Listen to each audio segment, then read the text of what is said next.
Friends, welcome to secret of சமையல். இன்னைக்கு நம்ம பார்க்க போகிறது ரெஸ்டாரண்ட் ஸ்டைலில் ஒரு சூப்பரான சிக்கன் கிரேவி. இதுக்கு வந்துட்டு ரொம்ப நிறைய இன்க்ரீடியன்ஸ்லாம் நம்ம யூஸ் பண்ண போகிறதுல ரொம்ப ரொம்ப சிம்பிளாக கொஞ்சமாக இன்க்ரீடியன்ஸ் வச்சு சூப்பராக ஒரு சிக்கன் கிரேவி நம்ம செய்ய போகிறோம், அதுவும் ரெஸ்டாரண்ட் ஸ்டைலில். சரி வாங்க, இப்போ இந்த சூப்பரான சிக்கன் கிரேவி எப்படி செய்யலாம் அப்படி நம்ம பார்க்கலாம். இன்னைக்கு சிக்கன் வந்துட்டு நான் ஒரு 1/4 கிலோ அளவுக்கு எடுத்து வச்சிருக்கேன். வித் போன்ஸோட எடுத்து வச்சுக்கேன். கொஞ்சம் பெரிய பெரிய பீஸா பேன் அடுப்புல வச்சுக்கோங்க. இதுல வந்துட்டு ஒரு 1/2 டீஸ்பூன் அளவுக்கு கசூரி மேத்தி, காஞ்ச வெந்தய இலை, இதை வந்துட்டு நம்ம லைட்டா ட்ரை ரோஸ்ட் பண்ணிக்க போறோம், கிறிஸ்ப் ஆக வரைக்கும். இது சீக்கிரமா வறுபட்டுரும், தீய விட்டுறாதீங்க, லேசா ரோஸ்ட் மட்டும் ஆகணும். அதான் ஒரு 10 செகண்ட் வறுத்தீங்கன்னா போதும். இது வறுபட்டுருச்சு. இது நம்ம ஒரு கப்புக்கு மாத்திக்கலாம். இதே பேன்ல நான் வந்துட்டு ஒரு 5 முந்திரி பருப்பு போடுறேன். கூடவே ஒரு 4 வரமிளகாய் சேர்த்திக்கோங்க.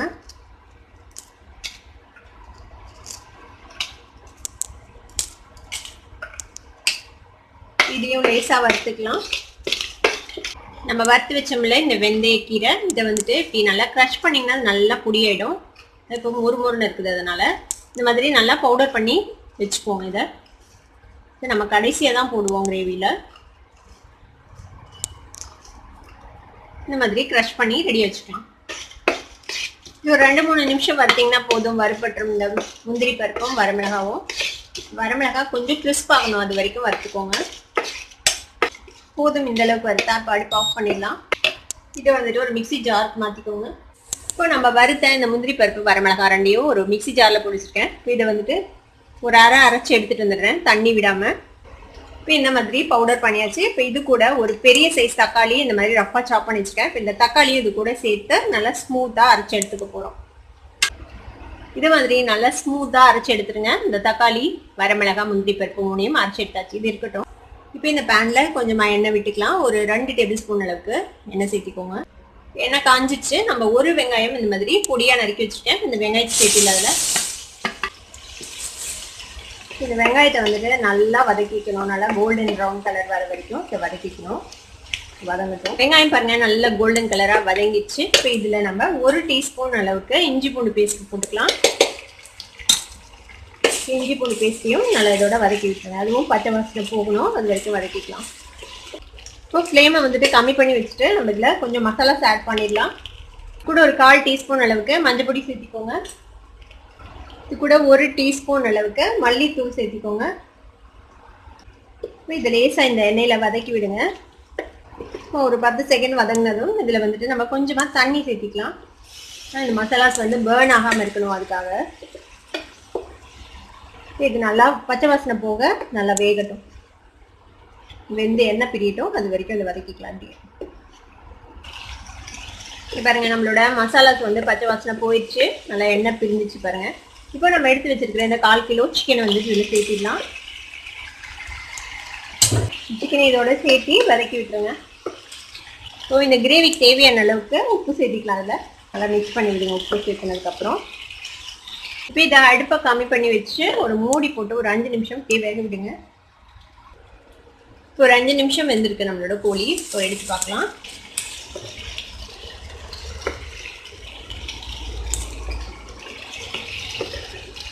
சிக்கன் நல்லா ஒயிட்டாக மாறிடுச்சு. இப்போ என்ன செய்யலாம்னா, நம்ம அரைச்சி வச்சுருக்கோம்ல இந்த விழுதை வந்துட்டு இதில் சேர்த்திடலாம். இப்போ இந்த மிக்சிலேயே கொஞ்சமாக தண்ணி விட்டு அந்த தண்ணி இதில் ஆட் பண்ணிவிடுங்க.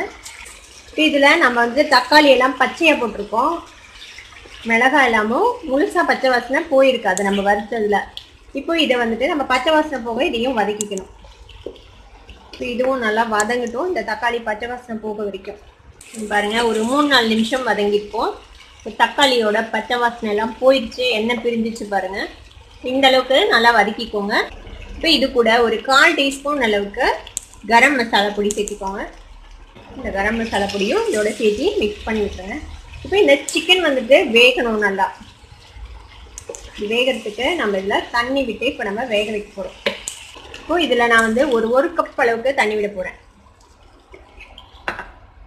சிக்கன் வந்து நல்லா ஒரு 15-20 நிமிஷம் நல்லா வேகணும், அது வரைக்கும் இதை வேக வச்சுக்க போகிறோம்.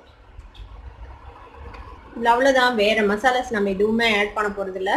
கடைசியாக கசூரி மேத்தி மட்டும் நம்ம போட போகிறோம் கடைசியாக. இப்போ இது வந்துட்டு வேக வரைக்கும் நம்ம வெயிட் பண்ணலாம். உங்களுக்கு கிரேவி எந்த அளவுக்கு வேணுமோ அந்த அளவுக்கு தண்ணி விட்டுக்கோங்க. நான் இன்னைக்கு கொஞ்சம் கிரேவியை தான் செய்ய போகிறேன் இதை, அதனால 1 கப் அளவுக்கு தண்ணி விட்டுருக்கேன். உங்களுக்கு கொஞ்சம் திக்கான கன்சிஸ்டன்சியில் வேணும்னா அதுக்கு தகுந்த அளவுக்கு கம்மியாக தண்ணி விட்டுக்கோங்க. இப்போ இதை நம்ம மூடி போட்டு ஒரு 15லேருந்து 20 நிமிஷம் சிக்கன் வேக வரைக்கும், நல்லா சாஃப்டாக வேக வரைக்கும் இது வேக விட போகிறோம். இது வேகட்டும். இடையில திறந்து நீங்கள் வந்துட்டு மிக்ஸ் பண்ணி விட்டுருங்க. இப்போ நம்ம சிக்கன் வெந்ததுக்கப்புறம் நம்ம எப்படி இருக்குது அப்படின்னு பார்க்கலாம். இப்போது நம்மளோட சிக்கன் வந்துட்டு ஒரு 20 நிமிஷம் பக்கமாக வெந்திருக்கு. நம்ம ஓப்பன் பண்ணி பார்க்கலாம். பாருங்க, நல்லா கிரேவி ஆயிடுச்சு. நம்ம முந்திரி பருப்பு போட்டதுனால இந்த கிரேவி வந்துட்டு சீக்கிரமே திக்காயிடும். சிக்கன் வந்துட்டு நல்லா வெந்துடுச்சு.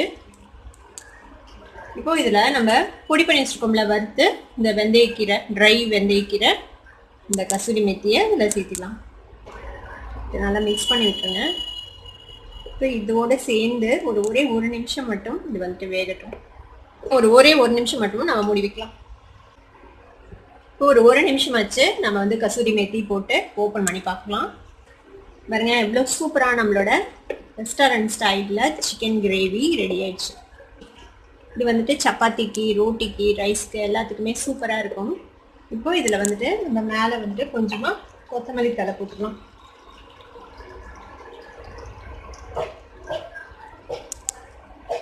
அவ்வளோதான், நம்மளோட கிரேவி ரெடி ஆயிடுச்சு. அடுப்பு ஆஃப் பண்ணிடலாம். இந்த செம்ம டேஸ்டியான சிக்கன் கிரேவியை நீங்களும் ட்ரை பண்ணி பாருங்கள். ட்ரை பண்ணி பார்த்துட்டு எப்படி இருந்தது அப்படின்னு கமெண்ட்ஸில் ஃபீட்பேக் கொடுங்க. இந்த வீடியோ உங்களுக்கு பிடிச்சிருந்ததுன்னா சப்ஸ்கிரைப் பண்ணுங்கள், பக்கத்துல இருக்க பெல் ஐக்கானை கிளிக் பண்ணுங்கள். அப்போ தான் என்னோட நோட்டிஃபிகேஷன்ஸ் உடனே உங்களுக்கு வந்து சேரும். லைக் பண்ணுங்கள், ஷேர் பண்ணுங்கள். தேங்க்யூ ஃபார் வாட்சிங் this video viewers. Bye bye.